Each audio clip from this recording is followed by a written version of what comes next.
നമുക്ക് നിങ്ങളുടെ personal messages നോക്കാം. ഒരേ ഒരു ടാരോ ഡെക്ക് മാത്രമേ എടുത്തിട്ടുള്ളൂ കേട്ടോ. ഇതിൽ നിന്ന് നമുക്ക് മെസ്സേജസ് എന്താണെന്ന് നോക്കാം. Okay,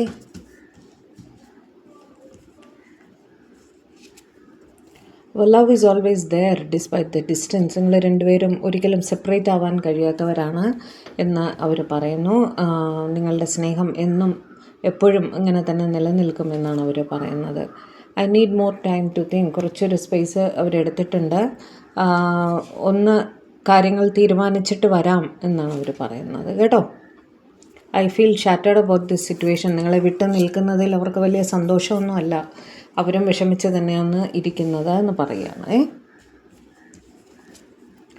I want to have equal give and take. നിങ്ങളുമായിട്ടൊരു ഈക്വൽ ഗിവ് ആൻഡ് ടേക്കിൽ എത്തണം എന്ന് തന്നെയാണ് അവർ കരുതുന്നത് എന്ന് പറയുന്നു. Okay, I feel unclear about where we stand. എങ്ങനെയാണ് മുന്നോട്ട് പോകേണ്ടത് എന്നുള്ള ഒരു കൺഫ്യൂഷൻ അവർക്കുണ്ട്.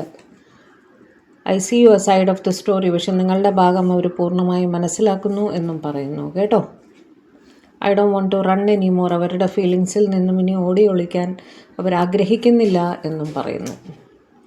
I miss our inside jokes. നിങ്ങളുടെ സംസാരങ്ങൾ, നിങ്ങളുടെ സ്നേഹം, നിങ്ങളുടെ പങ്കുവയ്ക്കൽ അവർ മിസ് ചെയ്യുന്നു എന്ന് പറയുന്നു. ഐ എം ഓൾവേസ് ലോങ്ങിങ് ഫോർ യു. നിങ്ങളെപ്പോഴും അടുത്തുണ്ടായിരുന്നെങ്കിൽ എന്ന് അവർ ചിന്തിക്കാറുണ്ട്. എപ്പോഴും നിങ്ങളുടെ ചിന്തകളാണ് അവർക്ക്. We have too many differences. നിങ്ങളുടെ ഇടയിൽ ഒരുപാട് വ്യത്യാസങ്ങളുണ്ട് എന്ന് പറയുന്നു. I am afraid of what other people will think. മറ്റുള്ളവരെന്ത് ചിന്തിക്കും, സൊസൈറ്റി എന്ത് പറയും എന്നൊക്കെയുള്ള ഒരു ആങ്സൈറ്റി അവർക്കുണ്ട് എന്ന് പറയുന്നു. I want you to be a part of my future. എന്ത് തന്നെ ആയാലും നിങ്ങൾക്കൊരു കമ്മിറ്റ്മെൻറ്റ് തരണം എന്ന് തന്നെയാണ് അവരുടെ മനസ്സിൽ.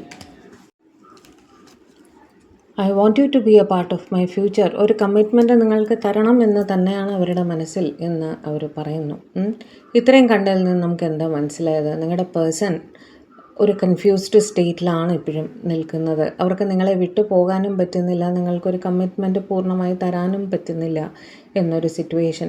പക്ഷെ അവരുടെ മനസ്സിൽ ഏറ്റവും തീവ്രമായിട്ട് അവർ നിങ്ങൾക്കൊരു കമ്മിറ്റ്മെൻറ്റ് തരണം എന്ന് തന്നെയാണ് ആഗ്രഹിക്കുന്നത്. അവർക്ക് ഇത്തിരി സമയം കൊടുക്കൂ. അവരാലോചിച്ച് തീരുമാനിച്ച് നിങ്ങൾക്കൊരു ഡിസിഷൻ പറയട്ടെ കേട്ടോ.